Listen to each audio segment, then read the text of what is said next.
Okay, cool.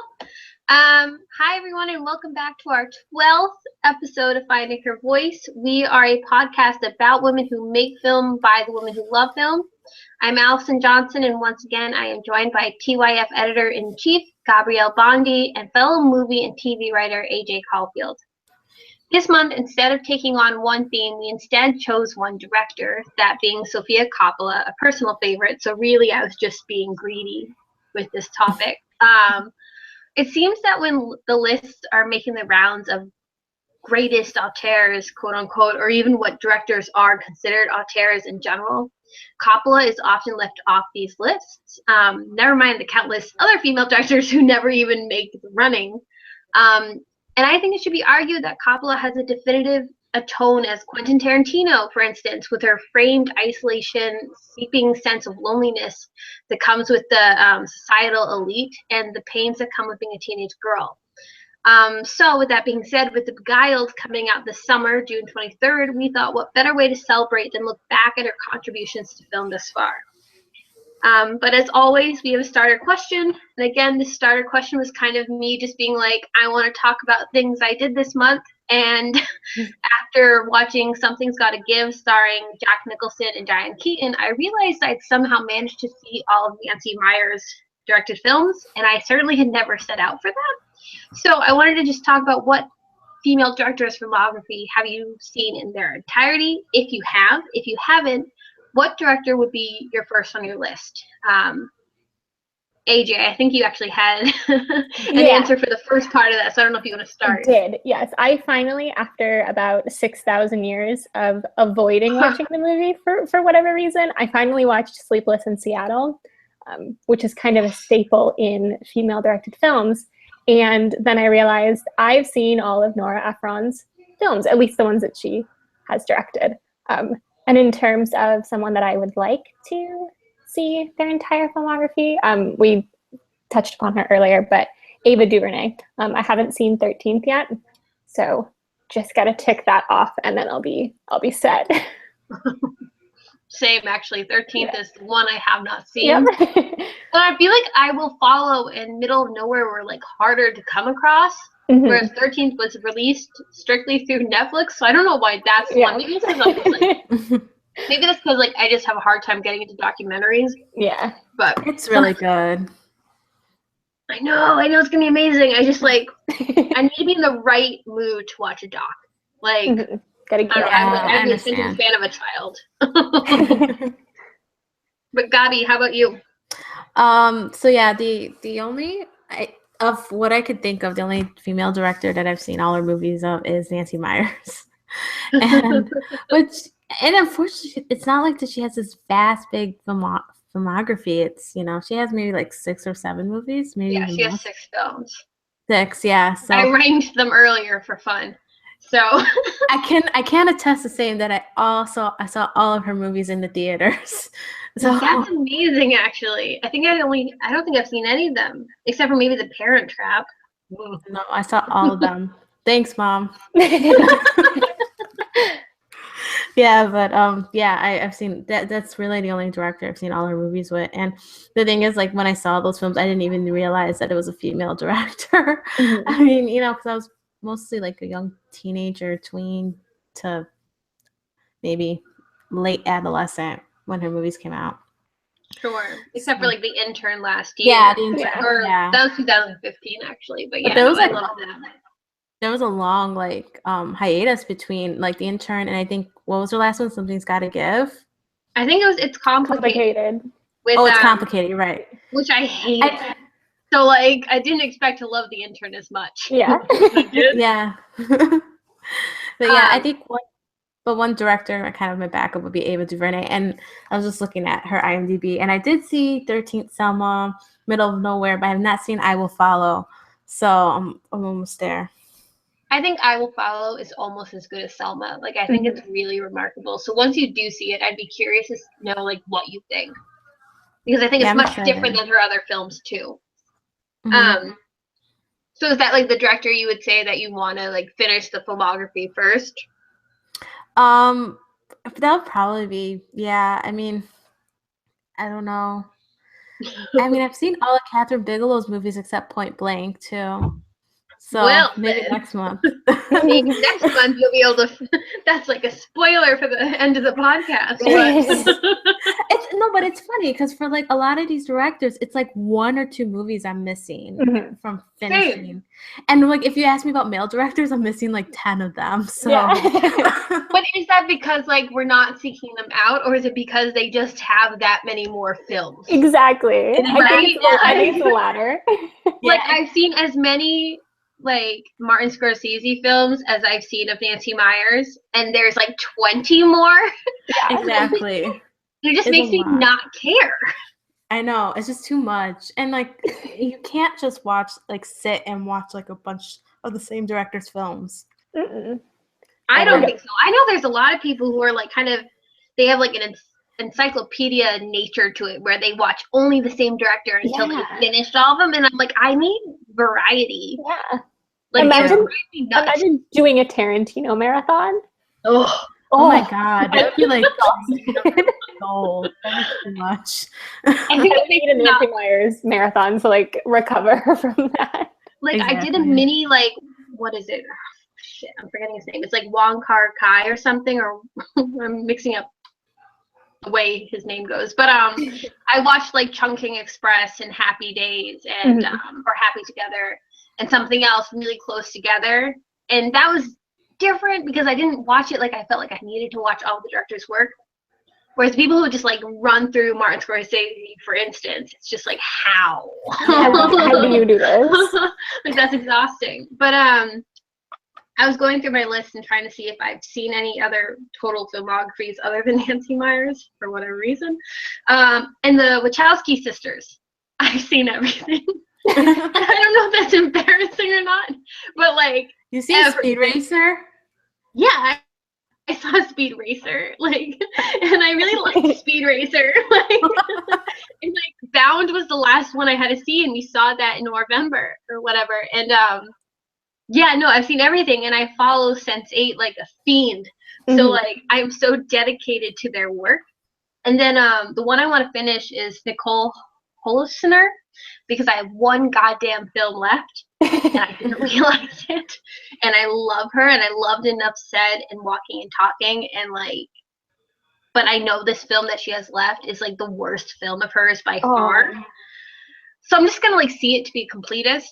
But it's like I have like her, Kelly Reichardt, Andrea Arnold. Like I have so many that I have one left, like you guys were saying, and it's just kind of like, well, I need to bite the bullet and just do it. Yeah. But I was looking through Sofia Coppola's films, and today I watched her short film, like The Stars, to make sure I'd seen as many as I could. So that leads into, really naturally, I might add, how many Sofia Coppola films have you guys seen? Almost all, right? Yeah, I've seen all but 2, like The Star and A Very Merry Christmas. I haven't seen that, which is weird because it's on Netflix, and I could just watch it immediately. But I don't know, I just haven't gotten around to watching it. You know, I can tell you why I didn't watch it. It was because Bill Murray beat out Oscar Isaac in like a Golden Globe nomination for the role. Petty. And it like pissed me off, and I didn't watch it. But Oscar Isaac, he's just like a gem of a man, so I completely understand. Yeah, my love for him is boundless. So like, I just was like, no, I'm not going to support this shit. No, absolutely not. But I'm sure it was delightful. Gabby, you saw it, right? Yeah, I did. I had to review it for another site, so I saw it early. But I'm actually not a big Bill Murray fan, so I was just kind of like, it is very charming, though, I have to admit. But I was just really excited because I'm also like a super fan of Phoenix, who Sofia Coppola's, she's married to the lead singer. So I was just like so excited to see them in it and have a song and Maya Rudolph and all them. So yeah. I'm glad we all had really justifiable reasons to watch or not watch this film. Yeah. It was all based on our loves for other people. Exactly. But you're only missing a Virgin Suicides, right? And the short film, I'm assuming. Yeah, I haven't checked out any.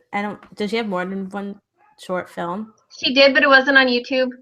Okay. Which means I couldn't find it. But Lick the Stars is like 13 As minutes. as far as like feature films, I haven't seen The Virgin Suicides, and it's just because I never got around to it, and I don't even know where it's playing, but I almost watched it as a kid, but I couldn't find it, and I can tell the story if you guys want to. But I was like 12 or 13, and I was going through like a Josh Hartnett phase.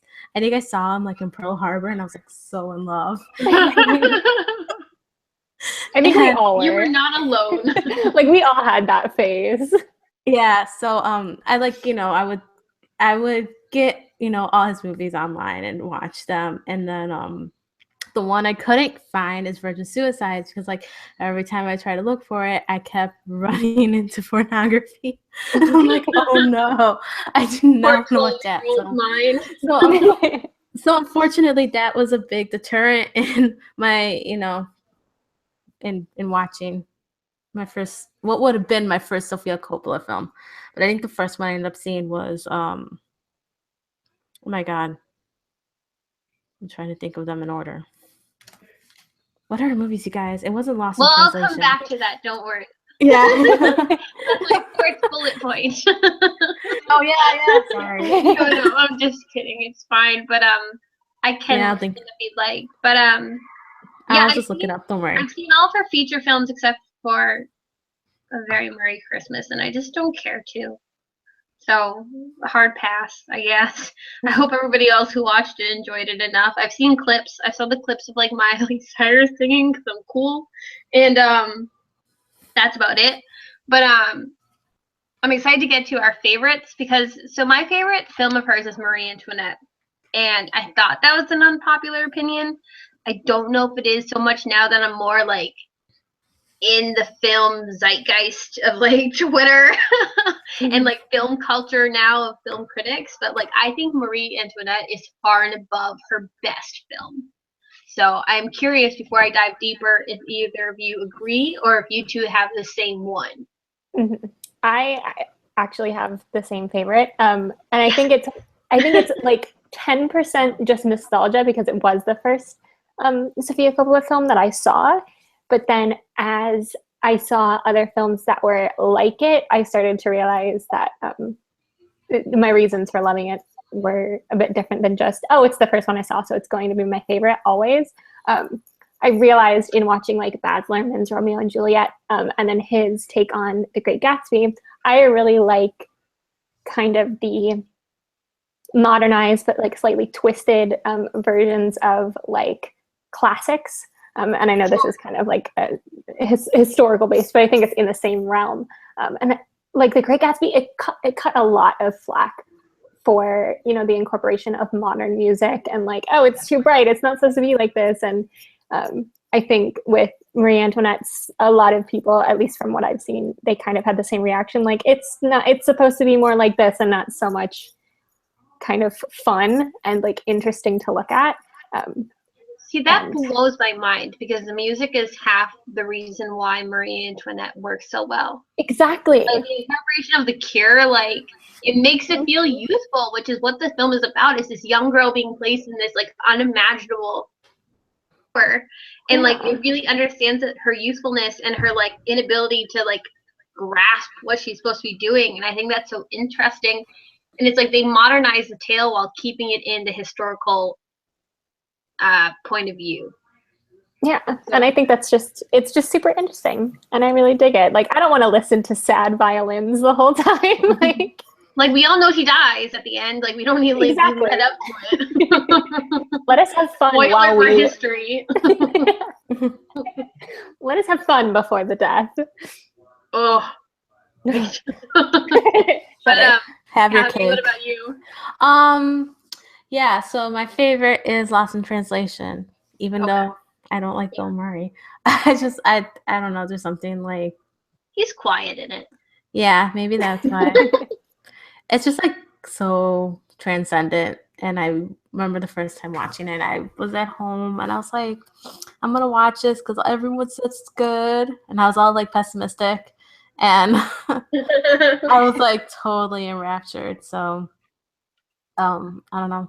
I think there's just it's very yeah, like it's dreamlike and subtle and I don't know. I was very moved by it, but I do like Marie Antoinette. That would probably be my second favorite. Yeah. And like Lost in Translation is so important too to her overall filmography, not even in the sense that like it's what kind of put her on the map in a bigger scope in a way that like you could talk to another like dude film critic and he'd be like, yeah, well I like Lost in Translation or whatever. Like I feel like kind of defines what her like overall themes kind of encompass. Like that being a fish out of water, alone in a busy place type mentality that she tends to like observe a lot. But I think because I saw that, I feel like I saw that like third in my viewing of her, that it didn't like stick with me as much if I had seen it first. But I don't know if that makes sense. It's definitely the hallmark of her filmography, I think. I think it's the one that everyone kind of compares the rest of her films to. And I think it's kind of hard not to in a way, but how old were you when you saw it for the first time, do you think? Oh my god. Okay. Jeez, maybe like 22, 21. Well, I think if I wasn't that like 19 at the youngest, but I'm wondering if I had watched it for the first time now with like kind of the more, you know, being like neck deep in like feminism criticism, if I would have been more kind of like ugh at the two of them as like kind of this romantic coupling, or if it still holds true to like literally them just being two kind of lonely kindred spirits. Like I haven't seen it in a while. Like I haven't rewatched it. So I'm just curious if like it stands the test of time in terms of like our own personal growth as like film critics. Yeah. I think it's interesting that you both mentioned like watching it now, and Gabby, you said 21, 22. I had only seen it. Oh yeah, you are like 21, 22. Yeah, and I just watched it this year. God damn it. So yeah. It's weird that you kind of like took the words from my mouth. As I'm watching it, I'm seeing it as like kind of these kindred spirits aligning and coming together, and it's kind of this beautiful encapsulation of, I guess, the human condition. Yeah. And then after, I take a step back and I'm like, wait, is this icky? Is this icky? Like as gross as I think it is. And I think it toes a line between the two, and at least that's my kind of reaction. You know, I feel like maybe if it had been a male director, in all honesty, I would have leaned heavier into the gross. Yeah. But I think because it was a female director and they kind of showed the fact that Scarlett Johansson's character kind of had this wise beyond her years mentality, that it became less weird. And again, they never like pushed the sexuality of it or whatever. It was really just these two souls connecting. But it does just make me think maybe if I'd watched it for the first time a week ago, or again if it had been a male director, would I have thought differently? But I think it still goes down as like a beautiful film. It's in my top 100. So yeah, I mean, I definitely think it'd be like obviously like a more prominent male gaze there if it was a male director, and just like especially with Scarlett Johansson. Yeah, and I think it feels, the film feels a lot more sensitive, and it feels a lot more personal in a way that it exudes it. It exudes that sensitivity and vulnerability of both characters. So. I don't know. I think it's well balanced. And again, I mean, yeah, I might rewatch that, again now. Maybe like how many years I'm just later? Curious. and this, yeah, I mean, I don't know. I think anything. I would hope I wouldn't be grossed out by it, even though I might have stayed for Bill Murray. But I don't know. I think maybe that's why I haven't rewatched it, because I just don't like Bill Murray. I just like the memory of it being a good movie. Yeah. I have those movies, and I think Lost in Translation is like genuinely an amazing movie. I'm just so curious about how like I'm such a different film viewer now than I even was 5 years ago. Yeah. I think if I had seen it earlier, my reaction, I would have just been completely like immersed with it. I wouldn't have questioned anything, which I guess it taints the film viewing experience a little bit, but I think it also kind of helps reflect. And it doesn't take away from the beauty of it, because I do think it's no, and like it's magnificent. Yeah, I don't think any moment in any of her films have touched that last scene. No, at all. There's something so magical about it. But again, it's literally just me like kind of poking, to see would things be different. But like in all honesty, I really adore this film, so I hope I wouldn't be either. But it just makes me curious. It's like watching like films like, pre and post digital media, Twitter, all that. Yeah. No, true. And like, or even before shitty things about people or about directors, it's like, do you look back? Or like, there's even just films like that I loved as a kid that like now I know everybody hated. And like, I just don't want to go back and watch them because I'm like, oh, am I going to hate it too? But so I just kind of like let myself live in ignorance. But I think this is so much different than that. But I just think it's just like now I'm going to have to watch it. I'm going to watch it with commentary and see. So what's your least favorite film of hers? If you have really a least favorite, like, you know what I mean? Least favorite. A Very Merry Christmas. Perfect segue. Yeah, I mean, it's not even a movie. It's like a special. I feel like I'm cheating, but I don't really like dislike any of her movies enough to call it a least favorite. I don't know. I feel bad.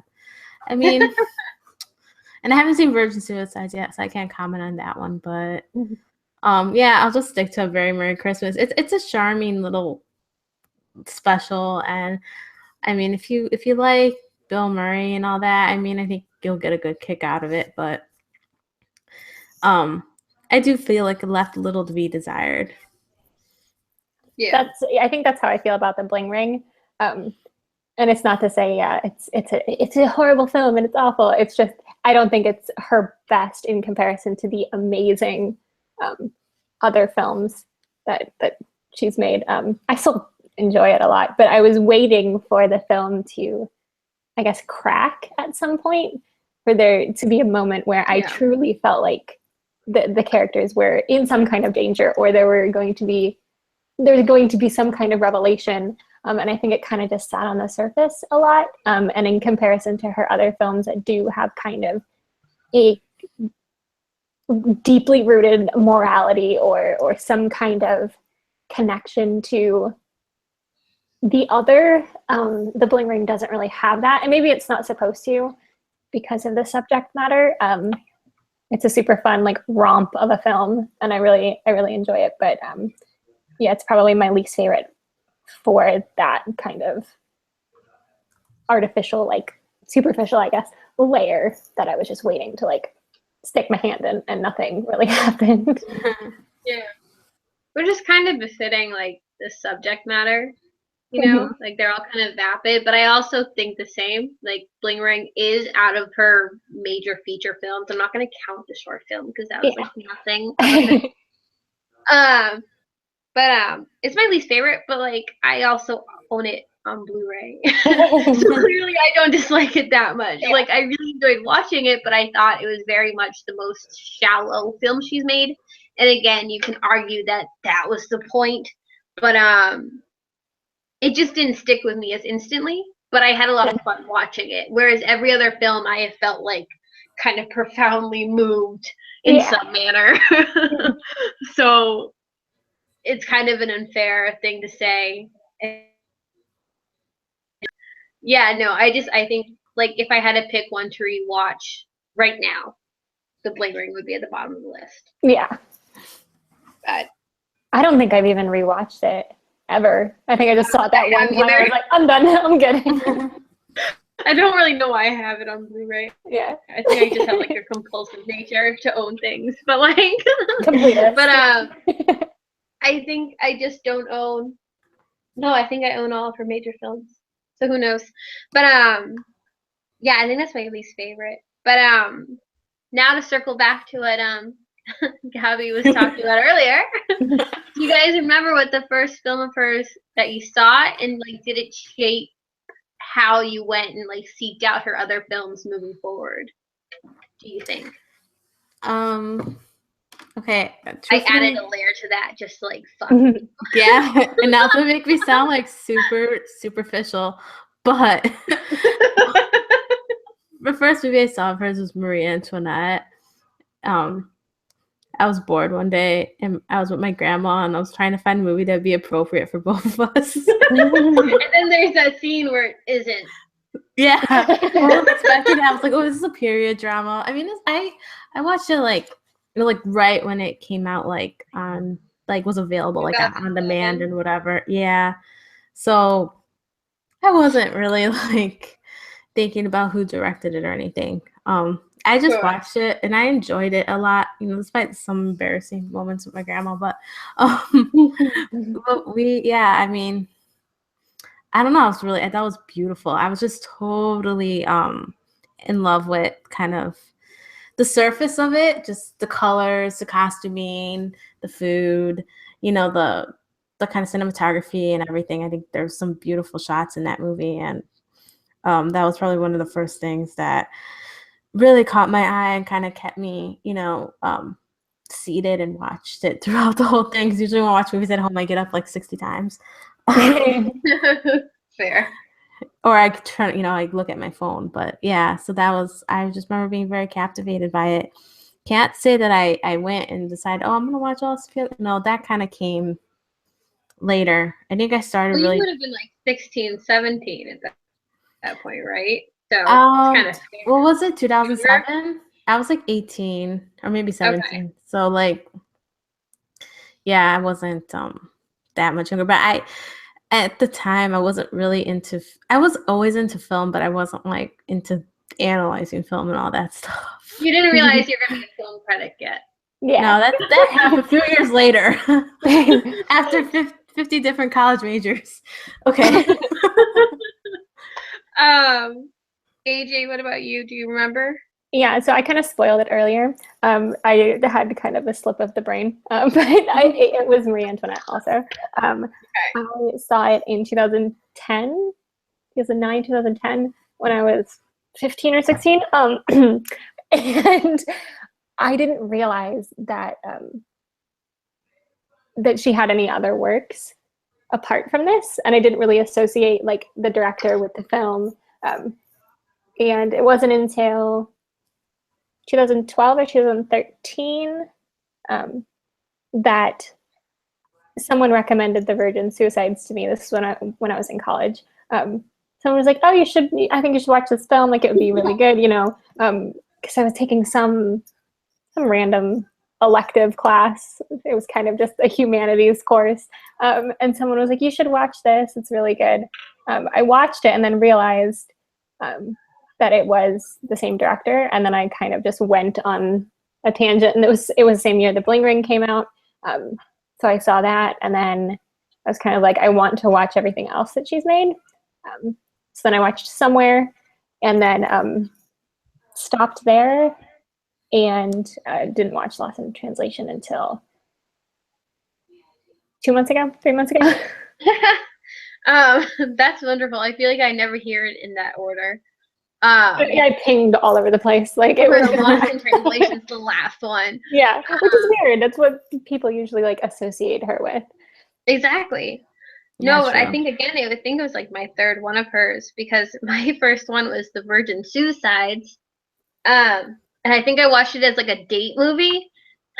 Nice. Yeah, I know, right? He knew how to woo me. He's in the other room right now, but like. I don't know, we were in this like thing where we were watching like the most depressing movies we could, because like we thought we were artsy and deep, so we'd watched Requiem for a Dream, and then Grave for the Fireflies, and then we watched Virgin Suicides, and then we thought it'd be like a really good movie to show like a group of people And then like a group of friends who came together to hang out, and we're like, let's Oh, watch no. Virgin Suicides. So like I have a long history with that movie, for one that like I never rewatch now, and I don't know if it's because like I really got my fill of it as a teenager, but I don't know. It's like it certainly explains why I didn't like immediately seek out her other films, I guess, because then it took me until college until like I had seen pieces of Marie Antoinette, and I never seen it from start to finish, I think, until college. And then again, I did like the Lost in Translation. And then the last one I saw was Somewhere, actually, which was last year or a year or two ago, and I loved it. So it was interesting because it's like I always knew that I like every time I saw one of her films, I loved it, but I never felt the need to go rush out and see everything. It was like because I knew she had so few, I didn't want them to all be over. So I just kind of took my time. But yeah, The Virgin Suicides was my first one, and in retrospect, I'm just kind of like, why? But like I didn't need to see that then. It's depressing. Like it's not like it's gonna fake you out. Like it's not like the title's misleading. No. Right. Like it's really just depressing. But yeah, no. So that was my first one. So it didn't make me race to see anything, unfortunately. And I'm kind of glad because it made me like kind of experience this growth of film over time. But I also feel like maybe if I'd seen them all in high school, I would have been like a cooler college kid. I don't know. Like I would have had more talking points about film. But I do least think. No, I'm sorry. Mhm. No, I was No. gonna say like that. I do think her films need some breathing room in between. I don't think there's. Oh yeah.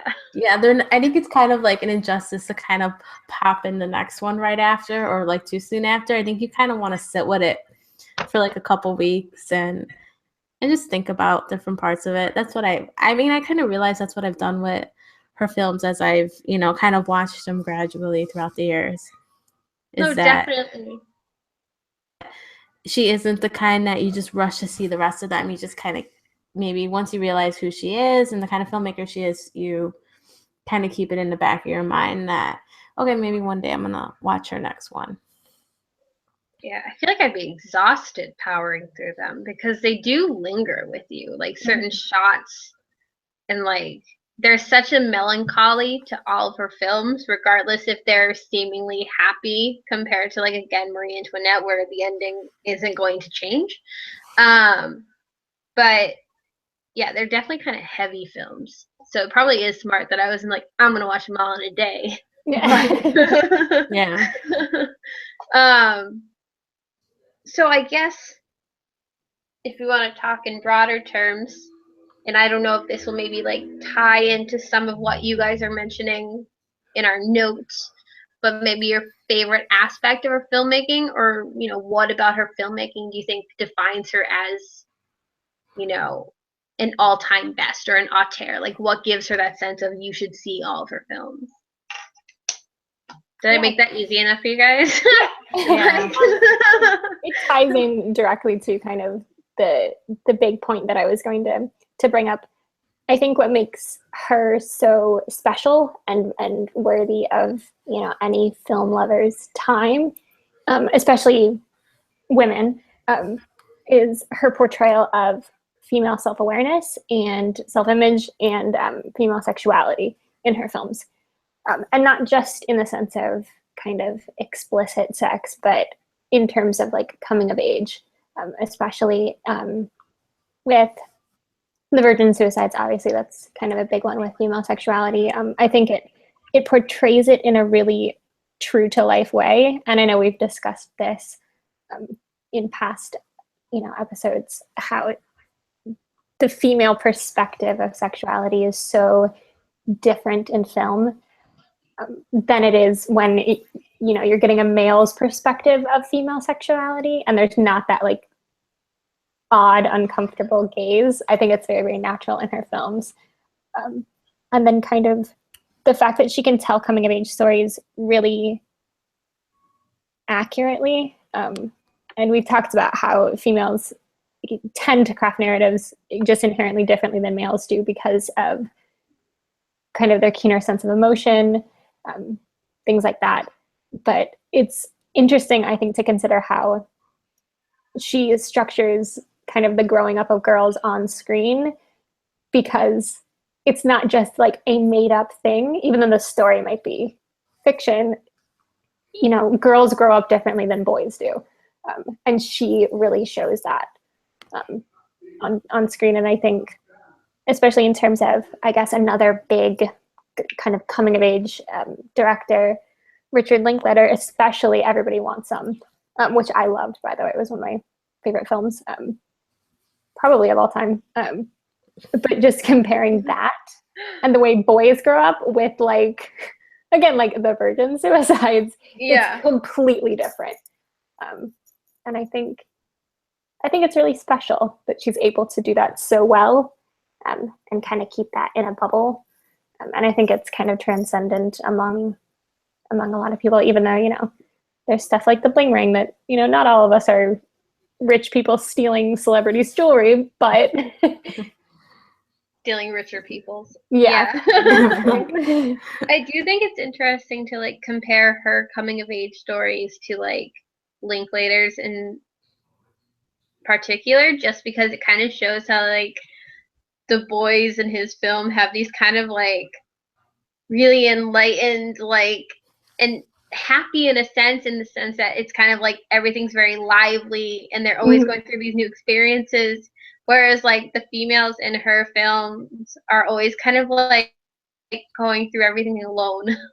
I don't know if it, you know, it's obviously not the same for everybody, but I definitely think it kind of showcases how like women kind of live in their heads more. And I think that's really fascinating to compare those two directors specifically. Because even the way they like portrayed teenagers is so vastly different. And like, so I just think it's so interesting. Now I feel like I need to like do a double feature. But like I don't think I can sit through Boyhood again, so it might have to be Everything. I lost track of what like year it was when I watched that film. No kidding. Well, because they took us through our youth. Yeah. But I'm like, okay, it's been 17 hours of watching this boy grow up. It's fascinating and it's beautiful, but I don't know who I am anymore. Sidebar, I did a double feature of that with Guardians of the Galaxy. So those are like intertwined in my mind. And so don't double feature those two movies. Yeah. It can be a long night. But Gabby, how about you? Is there something particular about her filmmaking that stands out to you as a fan? Just like kind of how she uses like atmosphere to kind of reflect the characters' like inner turmoil or feelings, that is, even if it's not turmoil, but there's always a little bit of turmoil in her movies. But but I always thought that was like one of the things that just kind of astounded me with her filmmaking. It's almost like her little personal trademark, like kind of little unique entity that you'll find in her filmmaking. I know like other directors kind of do the same thing, but hers is so distinct. I mean, you can almost like, I mean, if she came out with another movie and I didn't know about it and it was on TV and I was watching it, I would say like this feels like a Sofia Coppola film because it's just so distinct. That right there is why she's an auteur, you know, because it's the same thing if you're watching a Quentin Tarantino movie. If you see a shot, especially like a shot from like the inside of a trunk of a car, you looking up at the camera, you know it's a fucking Quentin Tarantino movie. Or and like the same thing for Coppola. Yeah. And like she's not recognized in the same way, but like all three of us could be watching a film of hers, like you said, not knowing who it is and be like, well, this is Sofia Coppola, obviously. I just think like her films and maybe like the general conversations around them, and I'm using like my quote like quote unquote are not for everyone thing that I always hear like in association with her. And it's not just like, even the marketing kind of suggests it. I mean, because it's very like targeted towards a specific group of people who like women are in the arts. Yeah, women. But not even like all women. I mean, like if I were to like ask my mom like about Sofia Coppola films, she'll be like, wait, what's the one we saw in the theater? You know, I mean, she wouldn't know. And I mean, it's just kind of sad because I think more people should know about her, and I think she was kind of ahead of her time with a lot of these films, because now you kind of see what is on the indie circuit right now, and a lot of them feel like they're inspired by her works. Just kind of that creating like that emotional, like atmospheric films. Like I see a lot of those now, and I mean, it's hard to say like were these people like inspired by like Lost in Translation, because I do get that vibe sometimes. And yeah, I mean, I definitely think she's an auteur. I don't know how to pronounce that word. But I just hope I'm saying it right. right. At least I'm not saying otter. Auteur. Knowing me, I probably freaking would. Like, yeah, but yeah, she definitely deserves to be. And I mean, and even though her filmography isn't as vast and big as the other people who are considered, other directors that are considered auteurs. I'm so sorry. we're never gonna start saying it increasingly worse. What's another word for that? Experts in your field? Like, I don't know. Okay. But I mean, I think it's just because one, she doesn't have that many, and two, it's just like her films are very emotional. They're very female focused. They also tend to deal with, maybe, I guess, arguably the same type of people of privilege, young women of privilege, young white women of privilege. Yeah. So, and I think that's something that frankly, does not appeal for everyone. But I think also there is a lot of truth and authenticity in those stories. And she definitely, she exudes it in her filmmaking. Yeah. No, and I agree, and I do think there's something that kind of repels people from these kind of stories where it is like an upper class woman struggling, especially an upper class white woman. But I do think people are more prone to go see an upper class white man struggling. So I do think there's kind of like a double standard when it comes to it. But like I get why people I feel like I understand more when women don't want to see her films than when men do. Like it kind of pisses me off more when men don't, because it's like you've seen the same story by a dude however many times. But you kind of touched like indirectly on my favorite part of her films, or part of my favorite part of her films, because you said they are like very feminine stories, and her absolute need and want to embrace the femininity of her stories is so powerful to me that I think over time that's kind of what stuck with me the most. Because at first, before you said that, I was going to say it's like how she films isolation and how she kind of gets into the headspaces of her characters and their loneliness without like having to explicitly talk about it, like just by the way she frames shots, or like have them be the only person in a shot with like a really big open background behind them, and how that kind of conveys everything we need to know. But I think it's actually the femininity of everything, especially Marie Antoinette, which is so unabashedly a female story. Like everything about it is so playing for the women in the audience. And I think that's wonderful and refreshing. And you don't see it often. And I think it's my favorite part.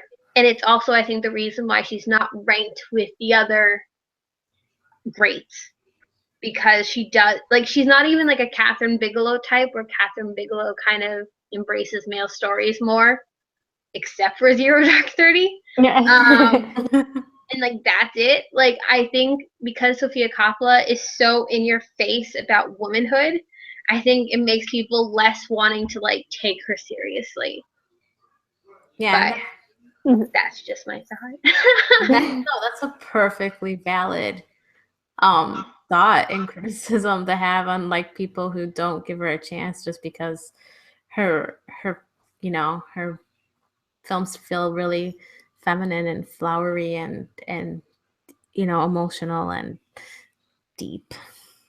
It's just like, it's like the people are so not turned off by like, I mean, aside from like maybe us, or like, other people who think the same way, who have this kind of feminist critique going into films, but like the macho nature is supposed to be like a selling point to film. you know? And like, Yeah. yet women being women is a turnoff. And that's why like Sofia Coppola isn't ranked amongst like the auteurs of like the shoot 'em outs like of Martin Scorsese and Quentin Tarantino and whomever, because I can only apparently think of those two directors right now. But, like, they're the big ones. But Because I they're don't the know. ones everyone tells you have to watch. Yeah. Exactly. No, it's true, you know, and like it makes me not want to watch them. But that's because I'm spiteful. Yeah. But no, I really love how she portrays females. I love how she portrays teenage girls. I think she understands it clearly, but you know, it makes some of her more like annoying aspects of her films, like the privilege that kind of comes with her films just by her very nature. Like it makes them more forgivable because she presents femininity in such an authentic and honest manner. And that's not even to dismiss the like valid criticisms that people have, like Gabby, like you were talking about with the bling ring, and how can she really understand what this is like when she comes from such a privileged upbringing or whatever.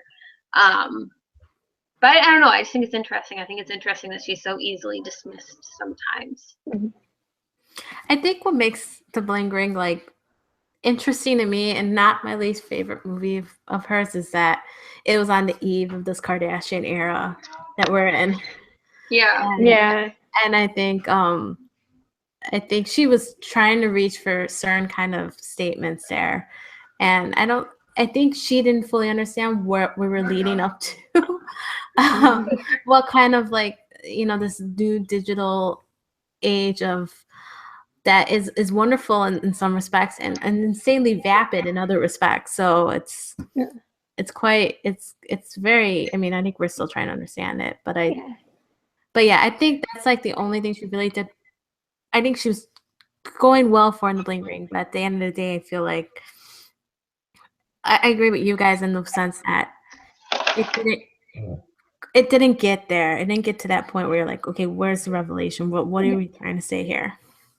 I think it's super interesting that you say it did kind of lead to this whole Kardashian run world.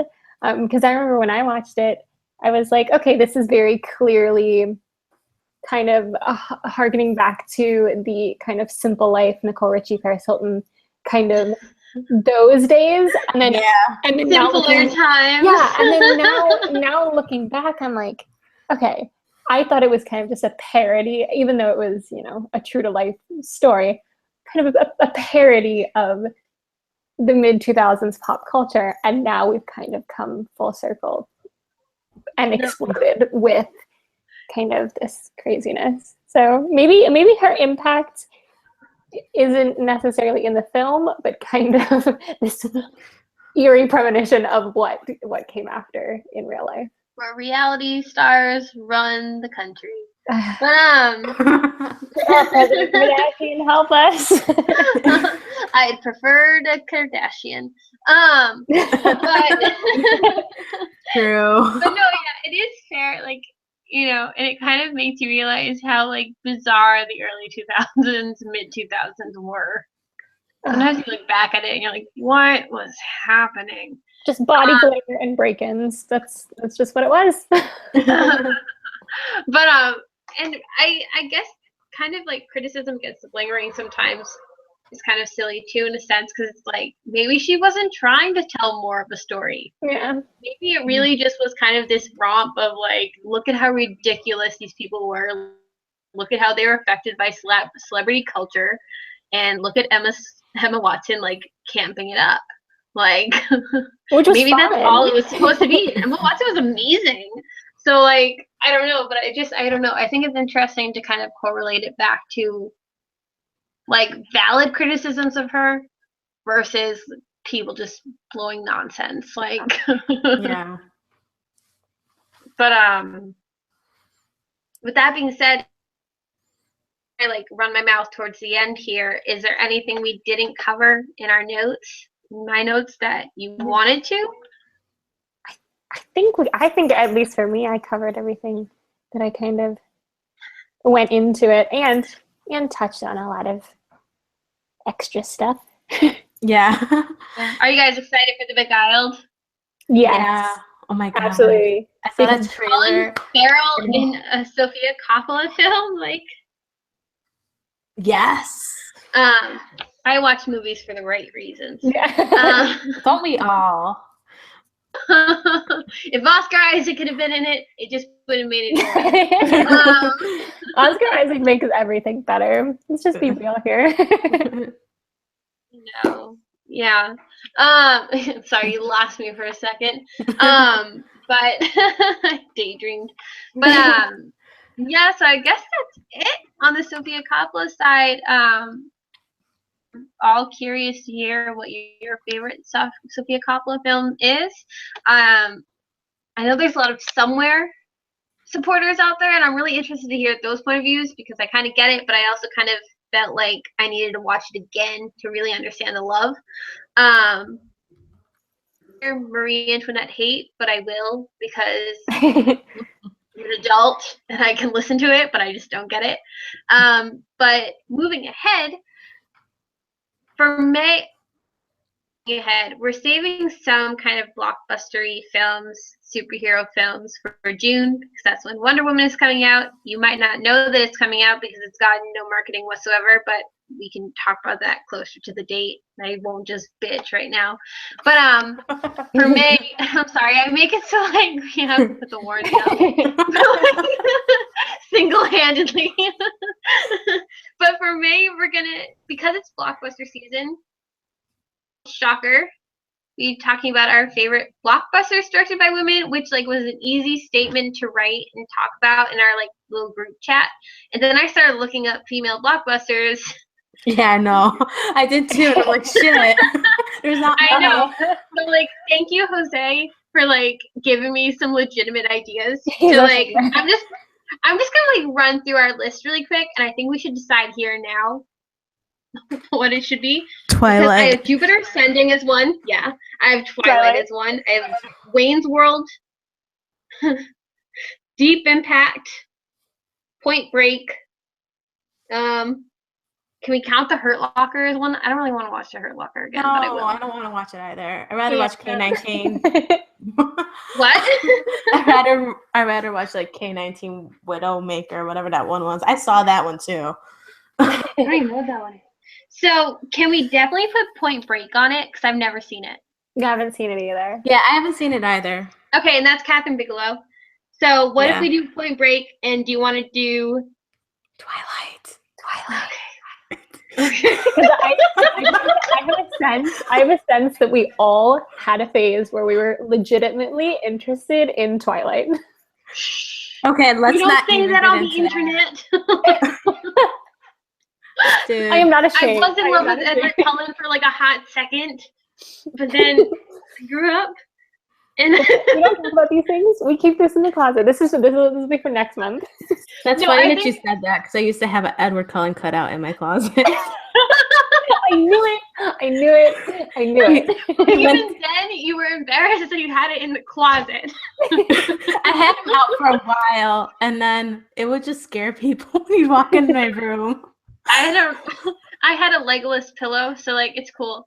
So like I get it, but and like I don't mean like a pillow. I mean like I stuck a picture in it.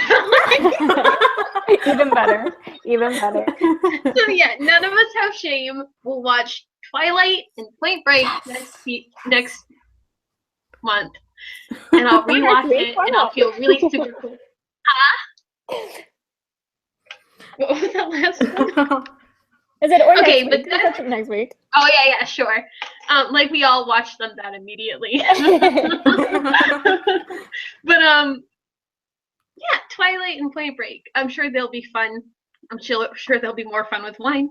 So if everybody wants to join along and watch these movies with us, I'm now thinking we might need to do like some kind of live tweet while we watch them, but I'm not sure how we could possibly coordinate that. So maybe just separately. But yeah. So everybody join in our conversation. I wanted to add one thing at the end of this, that Before I Fall and The Zookeeper's Wife are the two highest grossing independent films of 2017 so far. Directed by women, both telling stories about women. I will not swear like I was planning on it, but everybody, Hollywood, wake up. because clearly your audience is telling you something that they want more of these stories. Otherwise, much love. Happy listening. Follow us at TYF Official. Follow us on iTunes, YouTube, Facebook. Gabby, AJ, what are your Twitter handles? I'm at Gabriella Dell.